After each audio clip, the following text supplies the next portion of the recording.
किसी की खैरात नहीं। लोग कह रहे थे आपको बहुमत मिला तो इतना अहंकार क्या है? ऐसा अहंकार नहीं है उपसभापति जी, ये विनम्रता है, ये हमारी जिम्मेवारी है, ये देश की मैंडेट है।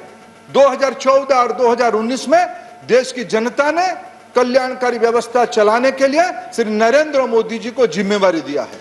ये किसी की खैरात नहीं है, किसी की दया पर हम यहाँ आए नहीं है, देश के गरीबों की दया पर हम यहाँ पहुंचे हैं। उपसभापति जी, हमारी कुछ रीत है, कुछ नीति है, कुछ हमारी चरित्र है, कुछ हमारी प्राथमिकता है, मेरे प्रधानमंत्री की कुछ काम करने के तरीके हैं। ये सब तब महत्वपूर्ण हो जाता है जब हम आजादी के 75 साल पूरा करने के लिए 1 साल पीछे हैं। हम पूज्य बापू की 150 साल जयंती इन दिनों में मनाए हैं। हम इसी साल नेताजी सुभाष चंद्र बोस की 125 साल उनकी जन्मदिन अभी प्रधानमंत्री उनकी कर्मस्थल कलकत्ता जाके मना के आए और हमें सौभाग्य मिला हम उनकी जन्म स्थान जाके उनको प्रणाम करके आए हैं। उपसभापति जी, 2014 में जब प्रधानमंत्री जी पहली बार एनडीए की नेता चुनने के बाद अपनी प्राथमिकता गिनाए थे, उन्होंने क्या कहा था? मैं आज इस चर्चा के अवसर पर उसको दोबारा उल्लेख करना चाहूंगा। नई बात नहीं है लेकिन उल्लेख करना चाहूंगा कि मेरे प्राथमिकता देश की गरीबों के लिए रहेगी, देश की महिलाओं के लिए रहेगी, देश की युवाओं के लिए रहेगी, कृषक के लिए रहेगी, वंचित वर्गों के लिए रहेगी, पिछड़े जाति के लोगों के लिए रहेगी, अनुसूचित जाति जनजाति मित्रों के लिए रहेगी। यह हमारी सरकार की नीति है। सबके साथ सबके विकास, सबकी विश्वास जितना हमारी नीति रहा है, हमारी सरकार चलाने की मूल मंत्र रहा है मिनिमम गवर्नमेंट मैक्सिमम गवर्नेंस। हम उसी के मंत्र के ऊपर हम गरीब को सबसे ऊपर रख के, गरीब हमारी केंद्र बिंदु में रखते हुए हमने अपना कार्यक्रम चलाया, जिसकी कुछ विषय अभी राष्ट्रपति जी ने अपने सरकार के बारे में उल्लेख किया। मेरे नेतृत्व किसी को पीड़ा हो सकती है, निडर है, डिसाइसिव है, निर्णय करते हैं, कोई भी काम हाथ में लेते हैं, स्लोगान नहीं देते हैं, समय अवधि में उसको पूरा करने की जिम्मेवारी भी लेते हैं। और उसके लिए मैं एक उदाहरण देना चाहूंगा, अनेक उदाहरण दे सकता हूं लेकिन एक उदाहरण देना चाहूंगा। उपसभापति जी, मैंने कहा मैं सब पूर्व प्रधानमंत्रियों को आदर करता हूं और मेरे नेता अटल जी भी प्रधानमंत्री रहे, अनेक महानुभाव प्रधानमंत्री रहे, लेकिन बताइए कौन सी प्रधानमंत्री प्रति माह राज्य की सारे वरिष्ठ अधिकारियों को लेके, भारत सरकार की सारे वरिष्ठ अधिकारियों को लेके प्रगति मीटिंग चलाते हैं? प्रगति मीटिंग में कहीं रेल पटरी 50 दशक से शुरू हुई है, न्यू रखा गया, अभी तक पूरा नहीं हुआ था। कभी सिंचाई की प्रकल्प है, कभी कोई अभयारण्य की प्रकल्प है। पिछले दिनों में जिनके हाथ में दायित्व रहा उन्होंने तो घोषणा कर दिया, पीछे मुड़ के देखा नहीं, हुआ कि नहीं हुआ। मेरे डिसाइसिव नेतृत्व, निर्णायक नेतृत्व, प्रगति मीटिंग करके सबको चरणबद्ध तरीके से उसको पूरा करने के काम किया। पारदर्शी सरकार हमने चलाया, जन सहभागिता को आधार करके हमने सरकार चलाई, जन सहभागिता को एक जन आंदोलन के रूप में जन सरकार को हमने ध्यान में रखते हुए शासन चलाया। यह हमारी सरकार की रीत नीति रही है।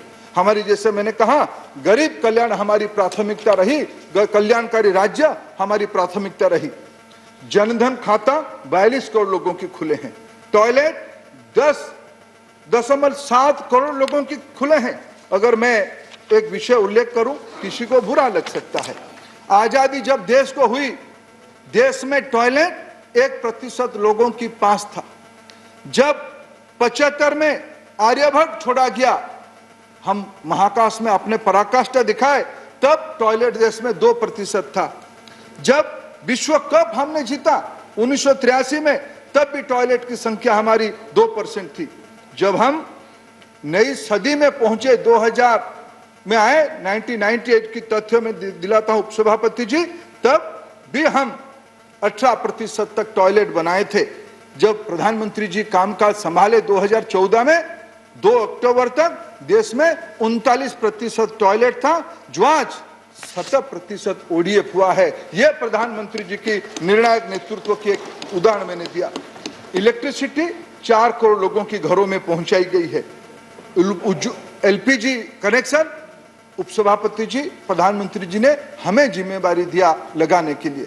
14 में 13 करोड़ नागरिकों के घर में एलपीजी कनेक्शन था, जो आज बढ़ के 29 करोड़ की ओर जा रहा है।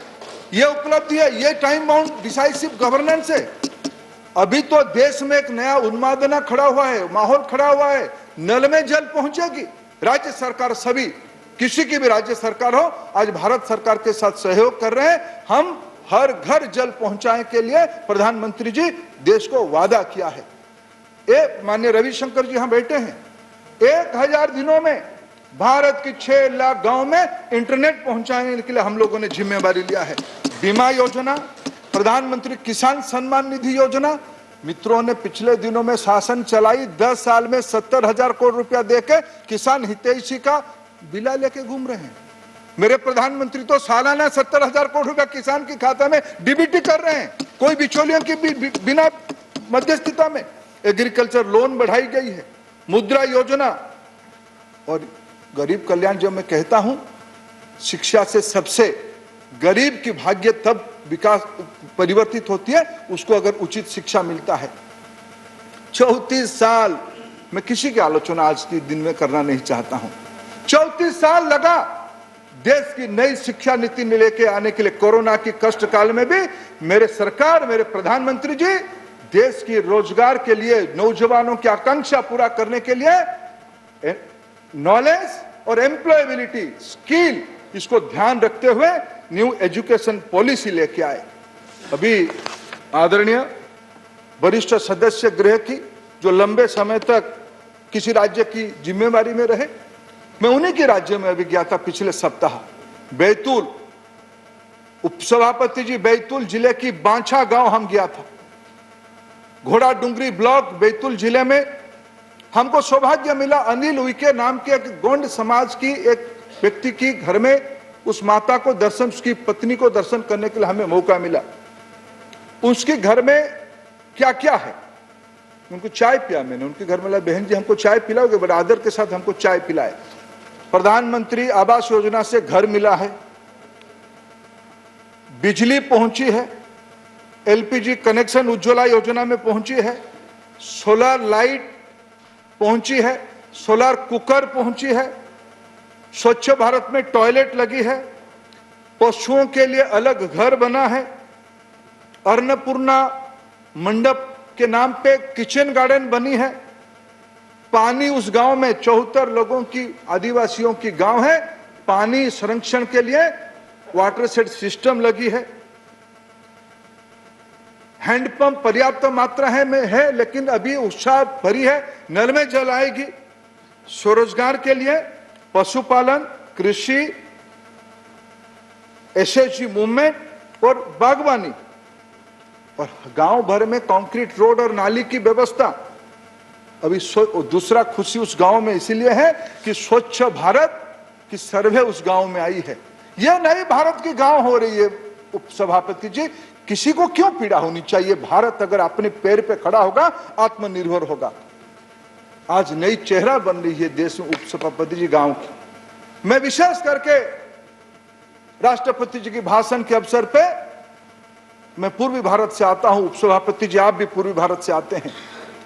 देश की 1/3 लोग, काशी से कोहिमा तक, चंपारण से अंडमान तक 50 करोड़ से ज्यादा लोग पूर्वी भारत में रहते हैं। मैं फिर दोबारा दोहराऊंगा, अब तक जिन प्रधानमंत्रियों के हाथ में देश रहा, सबने बढ़िया काम किया, लेकिन श्री नरेंद्र मोदी भारत के पहला प्रधानमंत्री होंगे जिन्होंने पूर्वोदय की कल्पना किया, पूर्वोदय की योजना बनाई, पूर्वोदय के लिए हाथ पकड़ा। हाथ कैसे पकड़ा? गुजरात से चुन के भी रह सकते थे, उन्होंने आया बनारस, पूर्व भारत की मुख्यशाला विद्यानगरी काशी का प्रतिनिधित्व किए। आज क्या हो रहा है पूर्व भारत में? पूर्व भारत के बारे में मैं अगर एक तथ्य उपसभापति जी आपके सामने रखूं, जो गरीब कल्याण की योजना मैंने गिनाई, उज्ज्वला योजना की 8 करोड़ में से पूर्वी भारत में, पूर्वी भारत जब मैं कहता हूं, पूर्वी उत्तर प्रदेश, बिहार, झारखंड, बंगाल, उड़ीसा, समूचा पूर्वोत्तर सिक्किम से लेकर त्रिपुरा तक, यह इलाका में 8 करोड़ में से आधे से ज्यादा प्रधानमंत्री उज्ज्वला की लाभार्थी उसी इलाका में है। प्रधानमंत्री आवास योजना अगर देश में 2 करोड़ बने हैं, 1.12 करोड़ इसी पूर्वी भारत में है। अगर टॉयलेट 10 करोड़ बना है तो उसी में से 4.5 करोड़ इसी पूर्वी भारत में है। तो राष्ट्रपति अभिभाषण को नहीं धन्यवाद प्रस्ताव उपरे मत रखुंट केन्द्रमंत्री धर्मेन्द्र प्रधान, जार चित्र आप देखुं प्रधानमंत्री नेतृत्व में विकास किभली होइछि एवं गरीब कल्याण को किभली प्राथमिकता दि जाइछि। विभिन्न योजना कथा कहते इलेक्ट्रिसिटी, टॉयलेट, एलपीजी गैस, बीमा योजना, विभिन्न योजन किभली देश उन्नति करिछि ता उपरे मत रखुंट।